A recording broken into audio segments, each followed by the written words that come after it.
Rusia terus menggempur kota-kota di Ukraina, sementara bantuan militer dari Amerika Serikat tak kunjung tiba.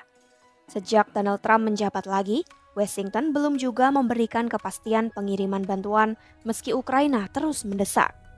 Di saat stok senjata menipis, sekutu Eropa juga belum siap menggantikan peran Amerika.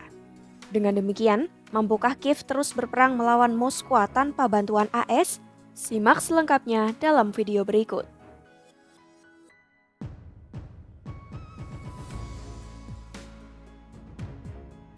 Rusia dilaporkan terus meluncurkan serangan rutin terhadap Ukraina, termasuk wilayah Kiev, Lviv, Poltava, Mykolaiv, Dnipropetrovsk, Cherkasy, dan Ivano-Frankivsk. Rentetan serangan itu memicu puluhan korban jiwa dan luka-luka, serta kerusakan infrastruktur sipil. Gempuran besar-besaran itu semakin menegaskan Kiev butuh dukungan militer tambahan dari AS. Dalam postingannya di X, Zelensky menegaskan perang harus diakhiri dengan menekan Rusia dan melindungi Ukraina. Ia juga menyatakan Ukraina siap membeli sistem pertahanan udara dari AS dan mengandalkan kepemimpinan serta kemauan politik dari AS, Eropa, dan semua mitra internasional. Analis militer Finlandia dari Blackbird Group, Emil Kastelmi, menilai bantuan AS masih penting untuk kekuatan Ukraina di medan tempur. Sejak dimulainya perang, AS telah memberikan Ukraina senjata-senjata kunci seperti sistem HIMARS, GMLRS, rudal jarak jauh ATACMS, dan pertahanan udara Patriot. Bantuan ini merupakan 30% dari seluruh peralatan barat yang digunakan Ukraina. Menurut Kiel Institute for the World Economy, AS telah memberikan hampir 74 miliar dolar bantuan militer atau sekitar 1.206 triliun rupiah. Dan masih ada 3,8 miliar dolar dari program otoritas penarikan dana presiden yang belum digunakan.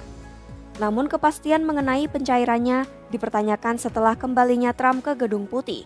Meski Trump menyatakan sedang mempertimbangkan permintaan Presiden Ukraina Volodymyr Zelensky untuk menambah baterai sistem pertahanan udara Patriot, belum ada langkah nyata yang diambil sejak pertemuan KTT NATO terakhir. Melansir Kiev Independent, AS belum mengumumkan paket bantuan militer apapun untuk Ukraina selama hampir 5 bulan.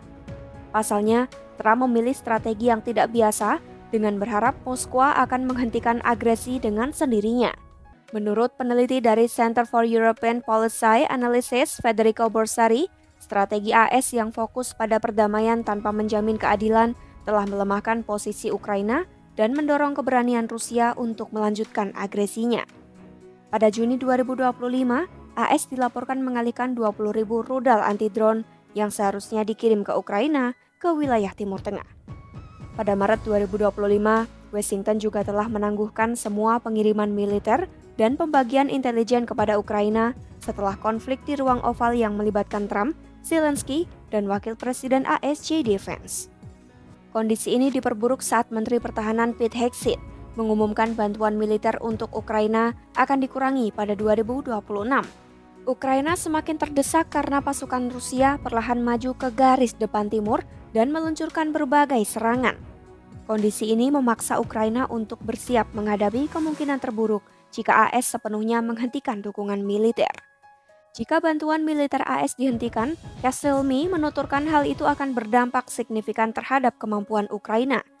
Dampaknya akan bertahap, tidak langsung terlihat karena ada persediaan dan akan ada upaya untuk menyelesaikan masalah ini dengan cara lain. Menurutnya, kemampuan militer Ukraina akan terus menurun, namun hasilnya akan bergantung pada solusi dari Eropa. Sebab, Eropa telah menyatakan siap berbuat lebih banyak untuk membantu Ukraina setelah bantuan dari AS dihentikan. Komisi Eropa juga menyampaikan rencana ReArm Europe pada 4 Maret 2025 yang bertujuan memperkuat kemampuan pertahanan benua tersebut. Presiden Komisi Eropa Ursula von der Leyen menegaskan langkah ini juga akan memungkinkan negara-negara Uni Eropa meningkatkan dukungan mereka kepada Ukraina secara signifikan. Namun saat ini, sebuah studi oleh Institut Kiel menilai Eropa masih jauh dari kata siap untuk sepenuhnya menggantikan bantuan AS. Untuk mencapai tingkat dukungan yang dibutuhkan, Jerman harus menaikkan pengeluaran dari 6,7 miliar dolar menjadi 10,2 miliar dolar. Perancis dari 1,7 miliar dolar menjadi 6,7 miliar dolar. Italia dari 905 juta dolar menjadi 5,1 miliar dolar. Spanyol dari 565 juta dolar menjadi 3,4 miliar dolar. Dan Inggris dari 5,6 miliar dolar menjadi 7,3 miliar dolar. Direktur Penelitian Kiel Institute Christoph Ribes menegaskan Eropa mampu menutupi celah bantuan dari AS hanya jika pembuat kebijakan bertindak tegas. Namun hingga saat ini, langkah Eropa dinilai masih terlalu lambat.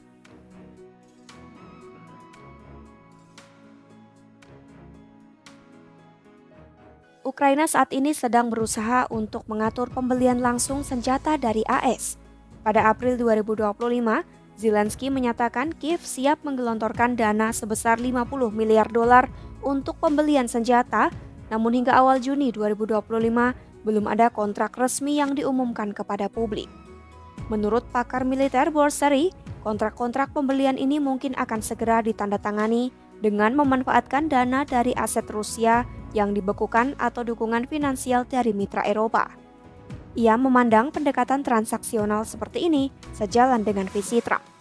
Namun hasilnya tetap bergantung pada keputusan politik pemerintahan baru di AS yang terkenal lamban dalam memberikan dukungan. Ukraina juga berusaha mengurangi ketergantungannya pada bantuan luar dengan meningkatkan produksi persenjataan dalam negeri serta mengundang investasi mitra asing di industri pertahanannya. Pada Februari 2025, Zelensky menyatakan pada 2025, Ukraina menargetkan untuk meningkatkan pasokan persenjataan buatan sendiri dari 40% menjadi 50%. Pada Maret 2025, Perdana Menteri Ukraina, Denis Shmyhal, mengumumkan Kiev menargetkan untuk memenuhi 100% kebutuhan senjatanya secara mandiri pada tahun yang sama. Salah satu contoh kemajuan teknologi lokal adalah operasi Spiderweb yang menggunakan drone FPV yang disembunyikan dalam truk di wilayah Rusia untuk menghancurkan 41 pesawat militer Rusia. Pakar militer Mikhailo Samos, yang juga Direktur Jaringan Penelitian Geopolitik Baru menyatakan spesialis Ukraina telah mampu memperbaiki senjata-senjata Amerika tanpa bantuan teknisi asing. Oleh karena itu, proses perbaikan dan pengembalian senjata ke medan perang dapat dilakukan lebih cepat. Samos juga memperkirakan penghentian bantuan militer dari AS tidak akan memberikan dampak signifikan secara langsung di garis depan. Namun, ada satu komponen krusial yang tidak dapat digantikan, yaitu sistem pertahanan udara Patriot. Ia menilai meskipun angkatan bersenjata Ukraina dapat bertahan tanpa senjata AS, kota-kota Ukraina masih sangat bergantung pada Patriot. Sekretaris Komite Pertahanan Parlemen Ukraina, Roman Kostenko, menyampaikan AS telah terlibat dalam kerjasama intelijen dan militer dengan Ukraina selama bertahun-tahun. Banyak operasi strategis masih bergantung pada informasi dan teknologi dari AS. Tanpa bantuan ini, pasukan Ukraina akan kesulitan untuk mengawasi penyebaran dan peluncuran rudal balistik Rusia yang akan mengurangi waktu reaksi Ukraina terhadap serangan. Penghentian bantuan intelijen dari AS juga berdampak pada kemampuan Ukraina melakukan serangan jarak jauh ke dalam wilayah Rusia. Sebab selama ini, mereka mengandalkan data satelit AS untuk mengidentifikasi lokasi peralatan dan pasukan Rusia. Namun Samos menyebut intelijen Amerika masih dapat digantikan oleh mitra Eropa meskipun hal ini membutuhkan sumber daya keuangan, waktu dan kemauan politik. Ukraina masih bisa terus melawan di medan perang tanpa bantuan AS, namun akan jauh lebih rentan terhadap serangan terutama dari udara. Kemampuannya untuk menyerang balik atau bertahan juga berisiko mengalami penurunan signifikan. Bantuan dari Eropa memang dapat menutupi sebagian kekurangan, namun tidak secepat dan seefektif dukungan dari AS, terutama dalam jangka waktu dekat. Simak terus perkembangan perang Rusia-Ukraina hanya di YouTube Kompas.com.